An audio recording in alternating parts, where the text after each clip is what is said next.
Buenas noches, hermanos y hermanas, que el Señor me los bendiga. Qué privilegio el poder entrar hasta sus hogares en esta noche y poder seguir compartiendo este discipulado que creo que siempre el discipulado es de gran bendición, tanto para uno que lo imparte y lo comparte, también para las personas que están recibiendo este discipulado. Entonces creo que es una gran bendición que usted nos permita entrar hasta su hogar. Y bueno, antes de seguir con el tema que tenemos esta noche, ¿qué le parece si oramos?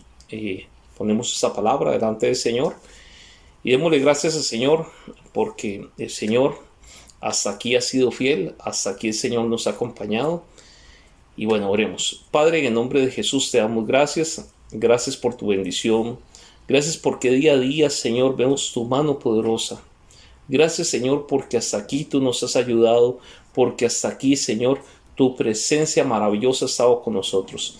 Padre, oramos en el nombre de Jesús, Señor, que esta noche, Señor, sea una noche de revelación, sea una noche de bendición, sea una noche, Señor, en la cual tú hables, Señor, a través de tu palabra, Señor.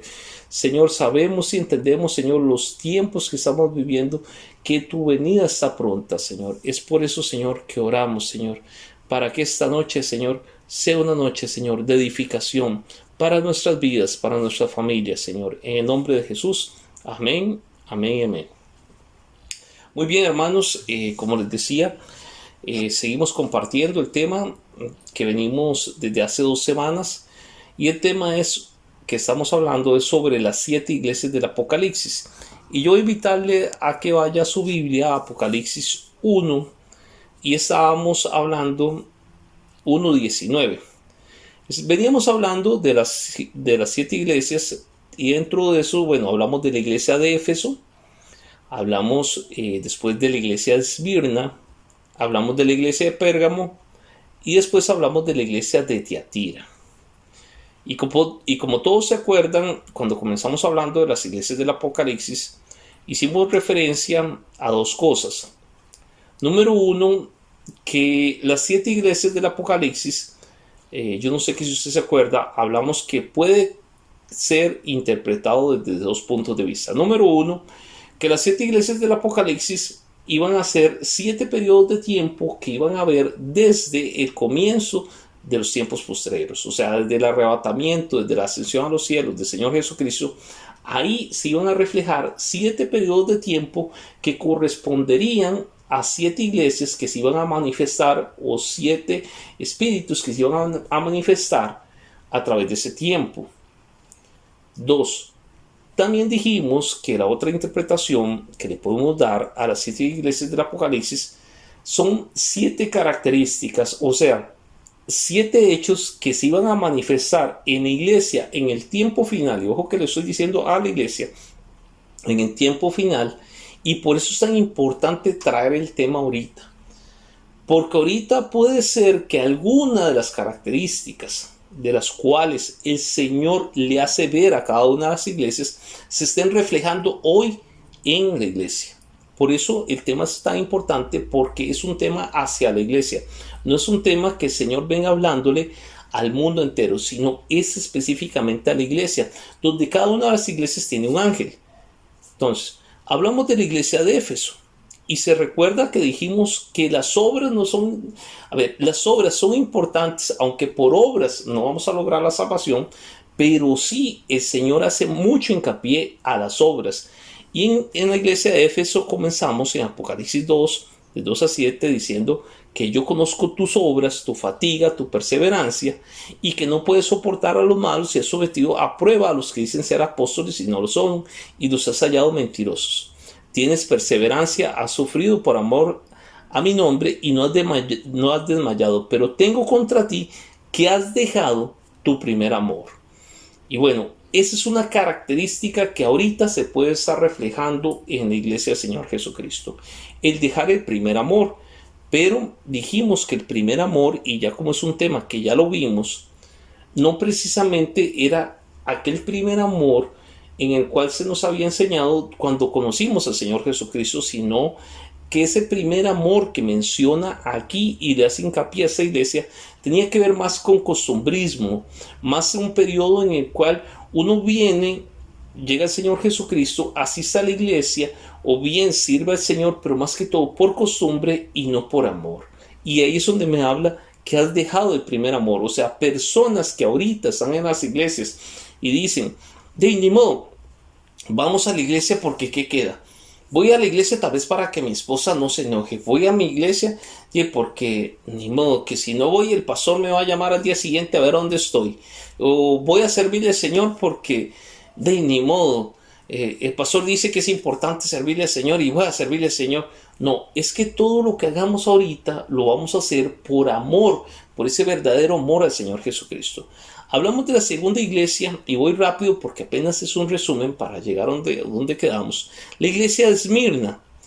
La iglesia de Esmirna hablamos de que el Señor conoce la tribulación y tu pobreza. Pero le dice a esta iglesia que no es pobre, sino que eres rica. Entonces vea qué interesante, porque cuando hablamos de la tribulación, hablamos de que esa iglesia está pasando una aflicción, una angustia, una persecución y una opresión. Yo no sé que si usted ha pasado en estos tiempos, por eso le digo que son características propias de la iglesia que se están viviendo los tiempos finales. Y vea qué importante, porque dice que yo conozco tu tribulación. O sea que tribulación en el griego quiere decir aflicción, angustia, persecución o opresión. Pero que esa tribulación va a ocasionar un fruto de paciencia. Y hablamos de Romanos 5, me recuerdo, versículo 3, y hablamos de Romanos 35. Pero que esa paciencia que se iba a desarrollar en medio de aquella persona, en medio de aquella iglesia, iba a hacer que no nos separáramos del Señor. Porque muchas personas, y ocurre, y más ahorita en este tiempo final, si la persona está bien, voy a la iglesia. Si la persona está en un momento difícil, ya no voy tanto a la iglesia. Y hasta me enojo con el Señor, y se enojan con la iglesia, y se enojan hasta con el pastor, y dicen, ya no voy a la iglesia. Y uno dice, ¿por qué se enojaron?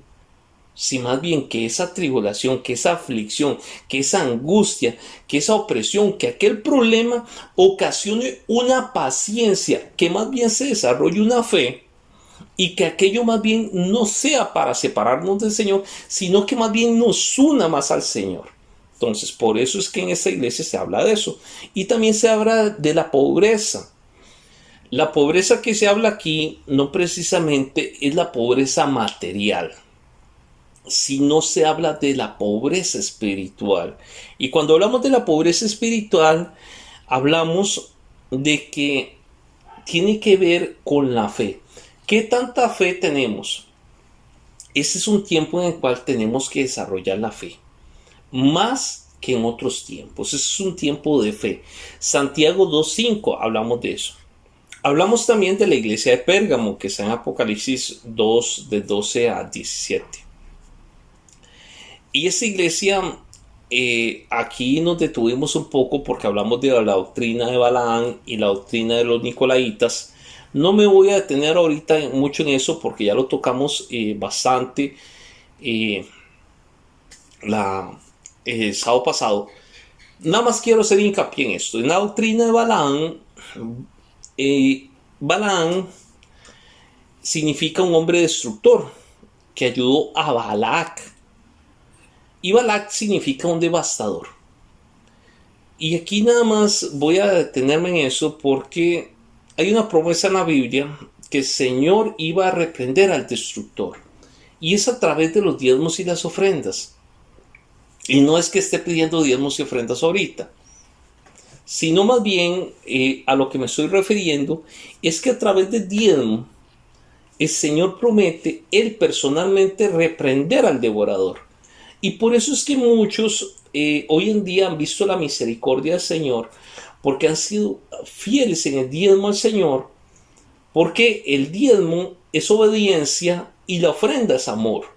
Entonces, al ser obedientes a través del diezmo, el Señor mismo nos iba a proteger de ese devastador, de esas doctrinas erróneas que hoy han surgido más que en otros tiempos, muchas doctrinas erróneas, y es a través del, porque tal vez en otra oportunidad podríamos conversar un poquito sobre los destructores, porque eso es muy importante, porque la doctrina de Balaam enseña eso. Sigamos hacia adelante. Hablamos también de la iglesia de Tiatira. La iglesia de Tiatira, y tampoco me voy a tener, es Apocalipsis 2, 20-24, habla de la mujer Jezabel. Y bueno, como lo dijimos la vez pasada, de Jezabel mucho se ha hablado y mucho hay que hablar. Y bueno, ya de eso sí, en la iglesia dimos todo un estudio en relación a Jezabel como parte del discipulado, entonces no me voy a detener ahí, ya que Jezabel es muy amplio el tema, ya que es un tema que seduce a los siervos a participar de sincretismos, o sea, en temas filosóficos, doctrinas erróneas, también participa esa iglesia en las profundidades de Satanás, y hay que tener mucho cuidado de esas doctrinas que han venido a traer cosas que no están en la Biblia, que dicen que son revelación del Señor y no son revelación del Señor, porque toda revelación tiene que ir amparada a la Biblia o sujeta a la palabra del Señor. Entonces hay que tener mucho cuidado con esa iglesia, con ese tipo de personas que se pueden estar manifestando en medio de la iglesia. Gente que le encanta casi que se esté hablando más de Satanás y que el Señor lo reprenda que el Señor mismo. Entonces, desde ese punto de vista hay que tener mucho cuidado con estas doctrinas, con estas filosofías tan extrañas que pueden estarse metiendo o se han metido en medio de la iglesia. Y llegamos a la iglesia que hoy tenemos que conversar, que es la iglesia de Sardis. Entonces vamos a Apocalipsis 3, del 1 al 5. La iglesia de Sardis dice así: escribe al ángel de la iglesia en Sardis, y que tiene los 7 espíritus de Dios y las 7 estrellas, dice esto: yo conozco tus obras, que tienen nombre de que vives, pero estás muerto.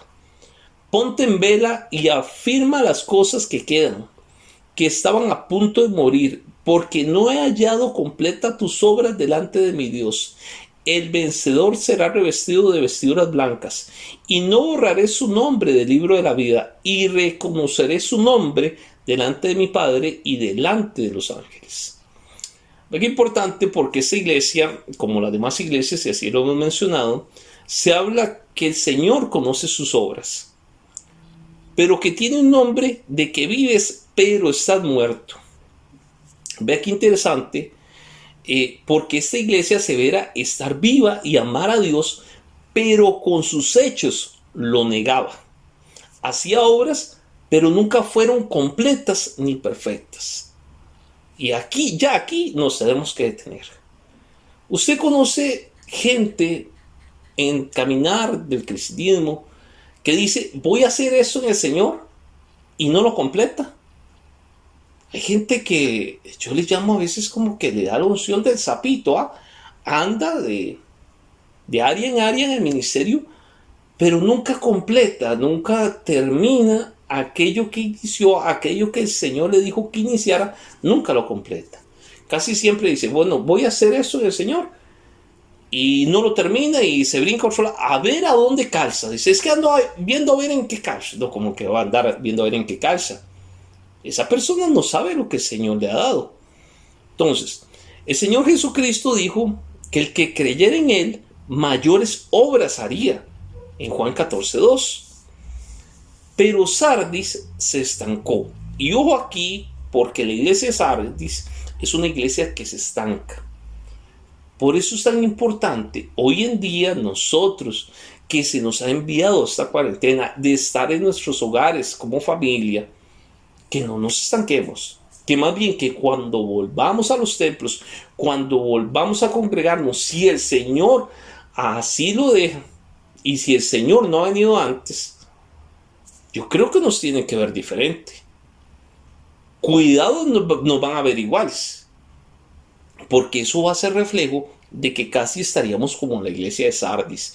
Una iglesia que no se estanca es una iglesia que todos los días va a ver la gloria del Señor, pero la va a ver manifiesta, y cada día va a ser diferente la gloria del Señor.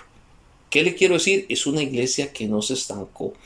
Que si uno se estanca, la persona que está en un momento de estancamiento es una persona que cayó en conformismo espiritual. Voy a explicar un poquito eso. Conformismo espiritual es aquella persona que dice, no, ya, aquí llegué. Es aquella persona que no tiene aquel anhelo, aquel deseo de buscar lo mejor del Señor.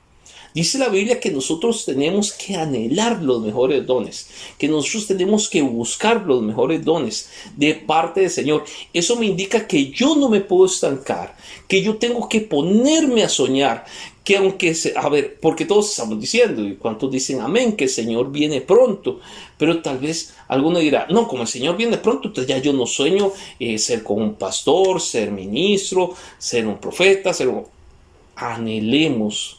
No nos estanquemos. Se dice, mire, en mi ser está que un día yo llegue a tener una iglesia. Amén. Amén. Siga soñando, siga anhelando, sígase preparando. ¿Por qué? Porque si caemos como en la iglesia de Sardis es una iglesia que se estancó, una iglesia que cayó en el conformismo. Esa situación la viven los que comenzaron por el Espíritu, pero terminaron por la carne. Gálatas 3:3. La iglesia de Sardis es la iglesia que me refleja aquellas personas cristianas que comenzaron muy bonitas en el Señor, pero terminaron en la carne. ¿Qué es comenzar en el Espíritu y terminar en la carne?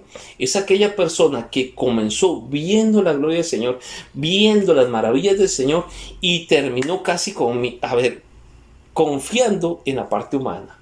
Es cuando aquella iglesia permite que se meta el humanismo en medio de la congregación. Esa es la iglesia de Sardis. Entonces, esa iglesia, ellos se caracterizaban por ser oidores, pero no hacedores de la palabra del Señor. Las enseñanzas apostólicas las oyeron y quedaron en sus mentes, pero no en sus corazones. Oye, qué importante esto. Ellos se caracterizaban por ser oidores, pero no hacedores. Hoy en día a uno le preocupa, aparte, no, hay dos cosas. Una es una bendición, pero esa misma es una preocupación. Y voy a explicar.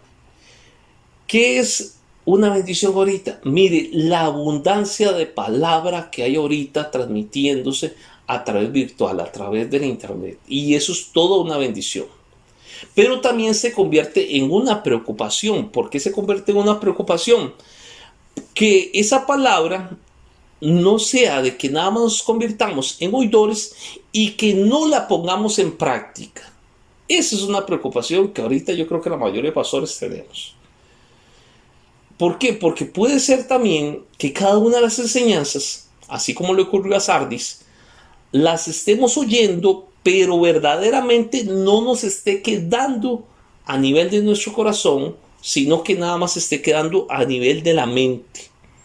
Y eso es muy importante.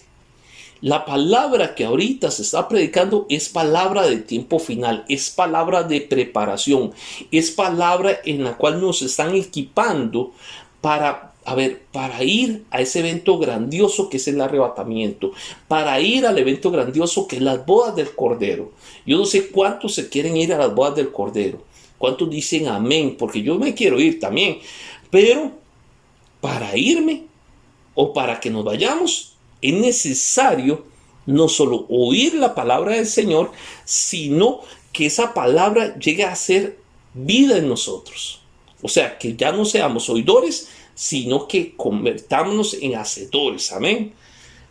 Siguiente iglesia, porque hoy yo creo que vamos a terminar el tema, nada más que no tomé el tiempo y ahora estamos en un problema. Aquí ya lo tengo, aquí. Ok, nos queda bastante tiempo. Nos quedan 15 minutos. Y en 15 minutos vamos a ver las otras dos iglesias. La iglesia de Filadelfia. Se recuerda que son 7 iglesias. Devolvámonos al inicio. Dijimos que la interpretación, habían 2 tipos de interpretación de las 7 iglesias. Una, que iban a ser periodos de tiempo en los cuales se iba a manifestar desde el comienzo del tiempo postrero, o sea, en la línea escatológica del tiempo, desde el inicio de los tiempos postreros, o sea, desde que el Señor Jesucristo ascendió a los cielos, ahí iniciaron el tiempo postrero, hasta la eternidad. Iban a ser tiempos de iglesias que se iban a manifestar. Esta iglesia de la cual vamos a hablar, de Filadelfia, me habla que es la iglesia que se va, es la iglesia que se va a ir en el arrebatamiento. Entonces, es muy importante estudiarla, porque es la iglesia que se va. O sea, nos están hablando nosotros, de la iglesia que se va. Apocalipsis 3, del 8 al 10 dice: yo conozco tus obras. Mira, he puesto delante de ti una puerta abierta que nadie puede cerrar. Porque tienes un poco de poder, has guardado mi palabra y no has negado mi nombre. He aquí, yo entregaré a aquellos de la sinagoga de Satanás que dicen ser judíos y no lo son, sino que mienten. He aquí, yo haré que venga y se postren a tus pies y sepan que yo te he amado.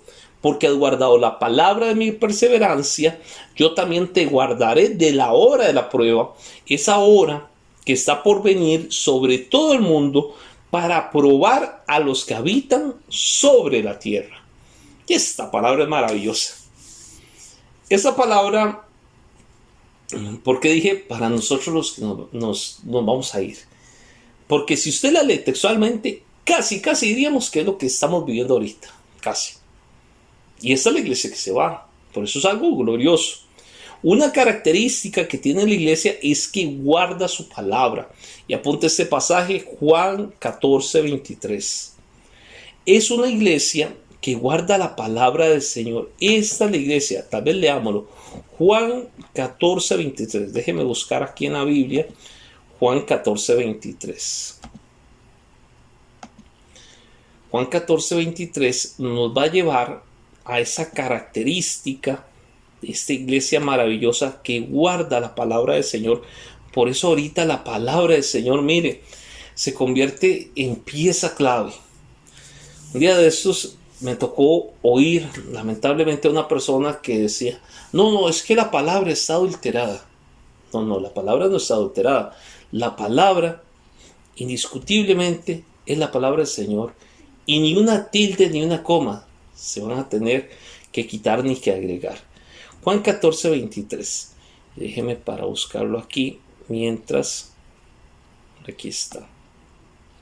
Dice así, leo para ustedes, dice: Jesús respondió y le dijo: si alguno me ama, guardará mi palabra, y mi Padre lo amará, y vendremos a él y haremos con él morada. Vea qué maravilloso. Dice: Jesús respondió y le dijo: si alguno me ama, guardará mi palabra. ¿Cuántos aman al Señor? Pues si usted ama al Señor, usted y yo debemos de guardar la palabra del Señor. Y vea que hay una promesa maravillosa ahí. Si usted y yo guardamos la palabra del Señor, dice que el Padre nos amará y vendremos a Él. ¿Quiénes vendrán? El Hijo y el Padre. Y haremos con Él morada. Vea qué promesa más maravillosa. Entonces, esa promesa es para la iglesia de Filadelfia. Número uno, una de las características es esa, que guarda la palabra del Señor. Número dos, es que el amor de Dios se ha ido perfeccionando en ellos. O sea, en esta iglesia el amor de Dios se ha ido perfeccionando. Y ojo que aclaro aquí que se ha ido perfeccionando. O sea, me habla que es un proceso, que el amor de Dios cada día se va a ir perfeccionando más y más y más. Primera de Juan 2:5, apúntelo ahí, no lo voy a leer porque quiero avanzar. Dice: existen 5 cosas que benefician a aquel que guarda la palabra. ¿Y por qué decimos que es la iglesia que se va? Por esto. Número 1, 5 cosas, apúntelos. Número 1, a quienes guardan la palabra del Señor. Lo primer beneficio de guardar la palabra del Señor es que se va a limpiar el camino. Ese es el primer beneficio. 2, que va a vivir. Yo no sé cuántos quieren vivir. Porque hay gente ahorita que puede estar físicamente viva, pero espiritualmente muerta. Y el que guarda la palabra va a vivir. 3, se evita que se cometan errores. Vea lo que es maravilloso la palabra del Señor. Uno de los beneficios de guardar la palabra es que se va a evitar de cometer errores. Mire, equivocarse en cualquier momento. Pero la palabra del Señor va a hacer que esa equivocación sea a lo mínimo, casi que desaparezca. 5. La palabra del Señor va a hacer que guarde tu caminar, que guarde tus pies. Y eso también es muy importante. ¿A dónde vamos? ¿Qué hacemos? ¿Por dónde transitamos? ¿Por dónde caminamos? El Señor te va a guardar y nos va a guardar a todos. Va a guardar nuestro caminar. Que nuestro caminar siempre sea en santidad con el Señor. Punto siguiente. Evita, y aquí importante, que te conviertas en un traidor. Y eso es muy importante. Salmo 119:9. Busquémoslo ahí. Salmo 119:9. Va a evitar la palabra del Señor que uno se convierta en un traidor. Y yo no sé que si cuando uno menciona la palabra traidor, inmediatamente la gente tiende a relacionarlo con Judas. Bueno, muy probablemente que sí. Pero vea lo que dice el Salmo 119:9. Le dije, Salmo 119:9 dice: ¿cómo puede el joven guardar puro su camino? Guardando su palabra. Ve qué importante, porque va a evitar que nosotros guardemos el camino, que no nos convirtamos en traidores. ¿Traidores hacia quién? Traidores hacia el Señor Jesucristo, traidores hacia el Espíritu Santo, traidores hacia el Padre, traidores hasta nuestra propia familia, nuestra congregación o a nuestros pastores. Entonces es muy importante el guardar la palabra. Ahí apúntelo, Salmo 119:17, Salmo 119:67 también, Salmo 119:101 y Salmo 119:158. Es muy importante que usted apunte estos pasajes para que los pueda leer ahí en su casa y va a ver cómo la palabra lo va a guardar a uno de ser un traidor. Pero sigamos con la enseñanza de esta iglesia. Porque dentro de lo que se le dice a la iglesia de parte del Señor es que no negaron el nombre del Señor. Y aquí hace referencia casi como Esteban, quien estuvo dispuesto a morir por amor al Señor. Ahorita, y por eso me impresiona tanto esta iglesia, ahorita estamos pasando un momento de prueba. Y en ese momento de prueba, yo no sé cuántos estaríamos dispuestos a morir por amor al Señor como lo hizo Esteban. O por el contrario, Pedro le dijo que jamás lo iba a negar y que estaba dispuesto aún a morir si fuera necesario, pero al final, cuando cantó el gallo la tercera vez, se acordó de lo que había dicho. Y eso está en Mateo 26.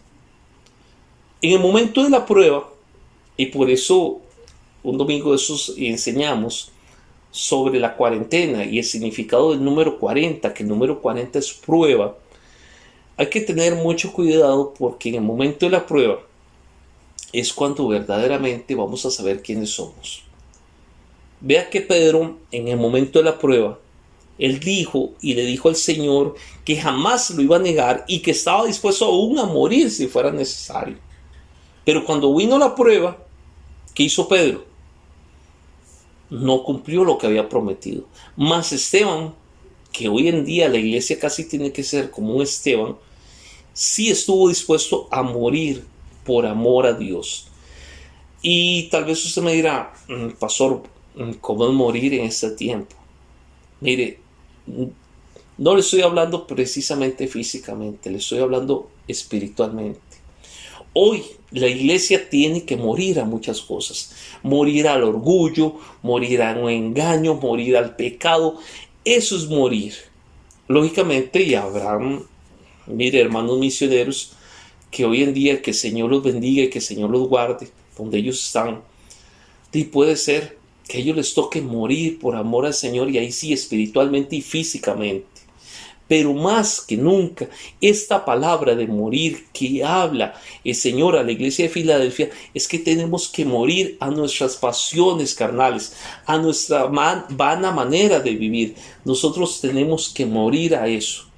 Morir a muchas cosas, morir a falsas doctrinas, morir a falsas enseñanzas, a malas enseñanzas, morir a todo eso porque verdaderamente amamos al Señor. Amén. Entonces, ellos no negaron el nombre. Una de las formas en la cual algunos, y pongan mucha atención, pueden llegar a negar al Señor es por escuchar falsos maestros que enseñan herejías destructivas. Segunda de Pedro 2.1. Apunte ahí, Segunda de Pedro 2.1, porque ya lo que me quedan son 10 minutos. Una de las formas de las cuales puede llegar a negar al Señor es por escuchar falsos maestros que enseñan herejías destructivas.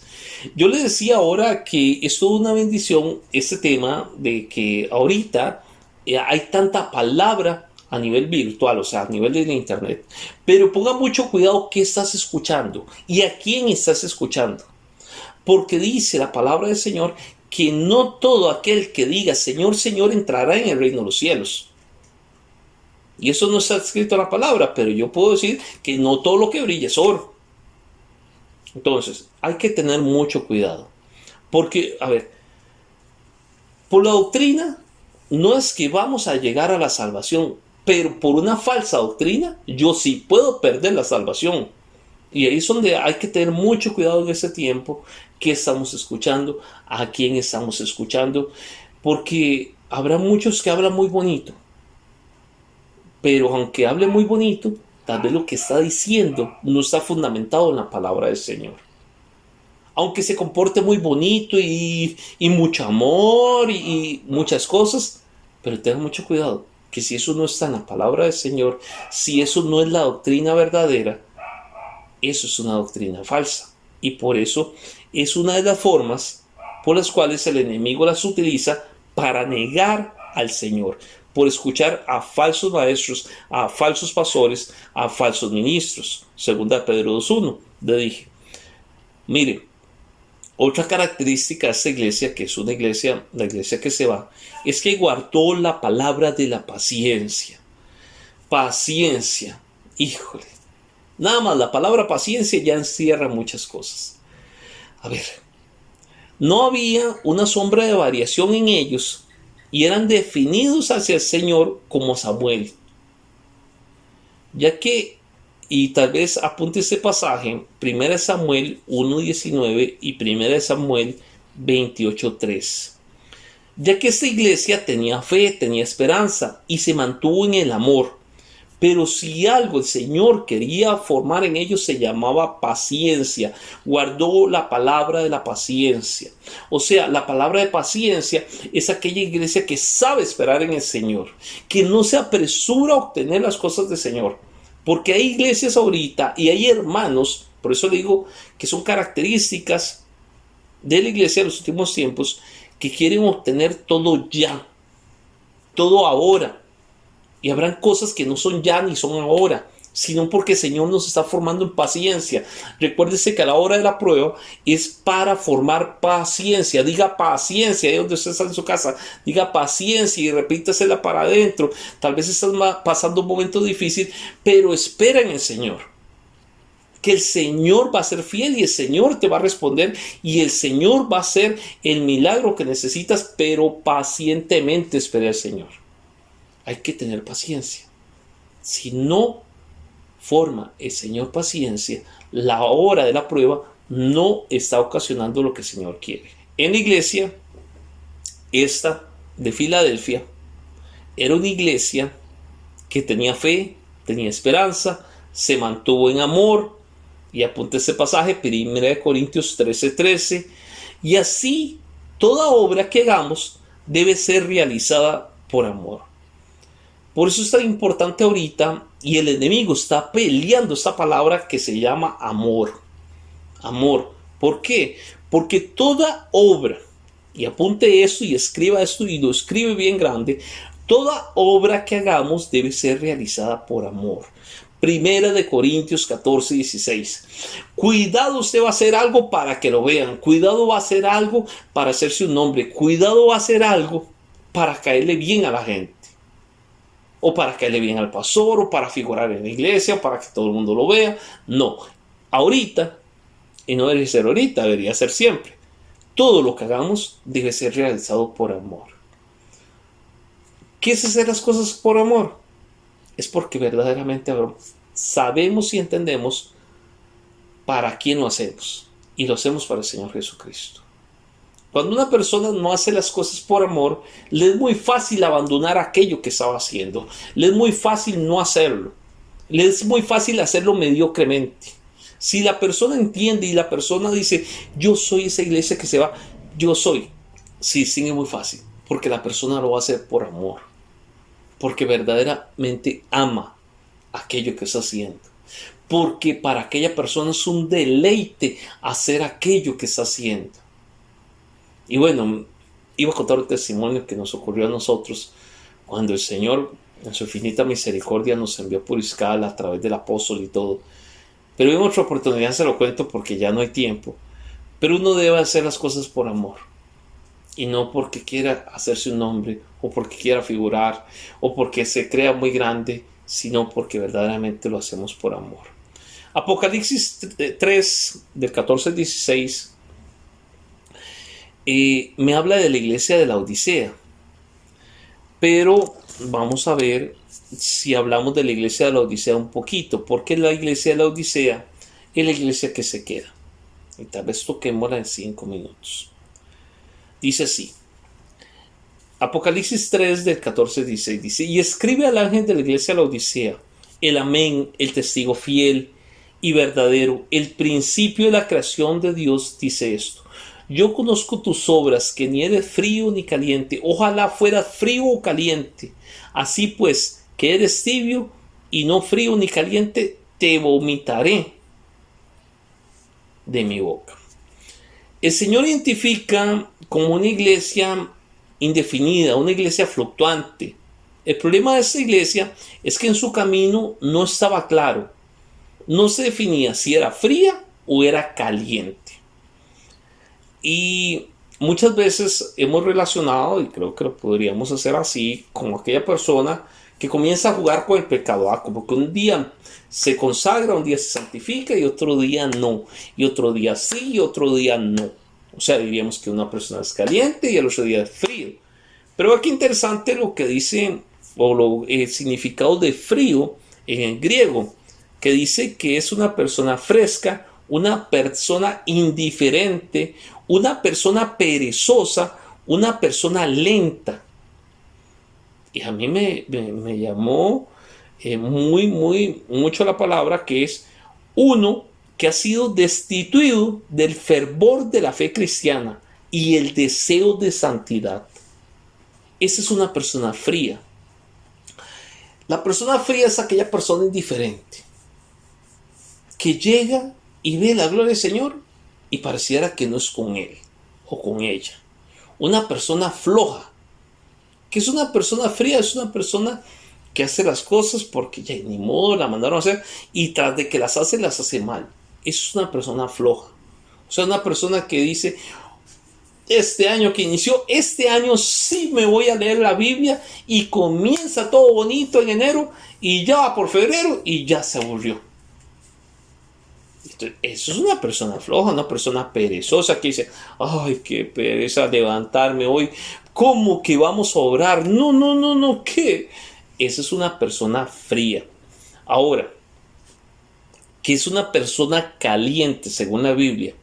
Es aquella persona que hace hervir con ardor, ser caliente, que metafóricamente es una persona entusiasta para alcanzar un propósito. Es aquella persona que a mí me gusta. O sea, parece que esa persona anda con gasolina de avión. O sea, es una persona verdaderamente que metafóricamente es una persona entusiasta. Es una persona que dice, vamos, hagamos esto para el Señor. Sigamos aquí y allá y allá y allá. A mí me preocupa hoy en día gente, hermanos y hermanas, que nada más cuentan problemas y problemas. Hay gente ahorita que está soñando con ir a predicar, con ir a evangelizar, con ir a ganar a muchos, con ir a predicarle a mucha gente que el Señor ya viene, que estamos en los tiempos finales. Esa es la gente caliente. Gente que dice vamos a hacer un papelito, vamos a ir al barrio a evangelizar y todo. Esa es una persona caliente. Una persona fría, oiga qué importante, una persona fría ahorita es una persona que dice, ya yo estoy lista de paquete, ya me voy y me importa todos los demás. Todos los demás que se queden. Yo ya soy, esa es una persona fría. Una persona caliente es una persona que dice, vamos a ganar almas, vamos a predicar, hagamos aquí, hagamos allá. De verdad que a mí me preocupa mucho. El tibio. ¿Quiénes son los tibios? Porque ya hablamos de los calientes y de los fríos, o de los fríos y los calientes. El tibio, metafóricamente, la condición del tibio es una condición del alma miserable, una persona fluctuante entre apatía y fervor de amor. Eso es una persona tibia. Es una persona que es fluctuante, que hoy en día siente un gran amor al Señor y mañana una persona apática. ¿Qué es una persona apática?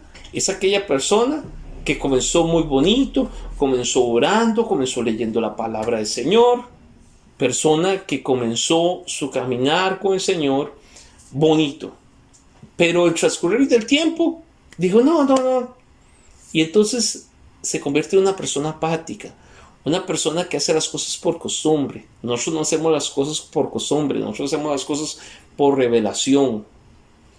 Por eso me recuerdo cuando el apóstol Juan venía enseñando de que no nos extrañáramos, de que podía ser que en este tiempo iniciáramos el culto con una persona. Y me llamó sobremanera la atención porque a nosotros nos tocó iniciar más de un culto con una sola persona. Y después se iban agregando los hermanos. Pero ¿por qué la gente no llegaba a la hora del culto? Bueno, por un montón de factores. Pero uno de ellos es que se puede correr el riesgo de caer en esa tibieza, en que al inicio llego en punto y más bien llego antes para orar antes del culto y todo, y ya después no llegué a la palabra o casi al amén.